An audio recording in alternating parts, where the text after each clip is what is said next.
Welcome! In front of me I have OnePlus 15 and I'm gonna show you how to blur the wallpaper on this phone.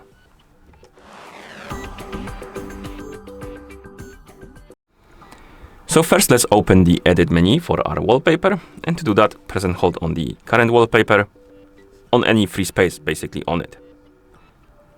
It will open the editing menu and here tap on wallpaper and style, and then tap on style right here.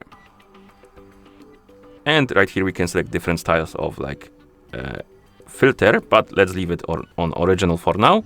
And we want to blur our wallpaper. To do it, you can slide on the blur slider. So adjust it to your liking. And once you're done, you can tap on apply.